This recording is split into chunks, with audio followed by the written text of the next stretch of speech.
नाजरीन, आपको ताज़ा तरीन अपडेट से आगाह करते चलें। टिकटॉक पर हवाई फायरिंग की वीडियो अपलोड करके मशहूर होने का ख्वाब नौजवानों को महंगा पड़ गया।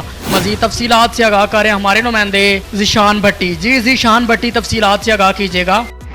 जी बिल्कुल, टिकटॉक पर हवाई फायरिंग की वीडियो अपलोड करके मशहूर होने का ख्वाब नौजवानों को महंगा पड़ गया। पुलिस थाना मित्रु 4 मुलजमान को असला समेत गिरफ्तार कर लिया।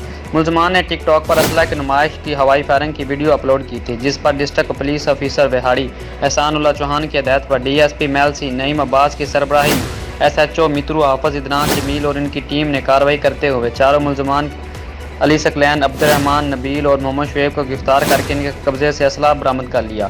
मुलजमान के खिलाफ अलग अलग मुकदमात दर्ज करके कानूनी कार्रवाई का आगाज़ कर दिया गया है। ज़ीशान भट्टी, 29 न्यूज़ विहाड़ी। ज़ीशान भट्टी, ताज़ा तरीन अपडेट से आगाह करने के लिए आपका बहुत शुक्रिया।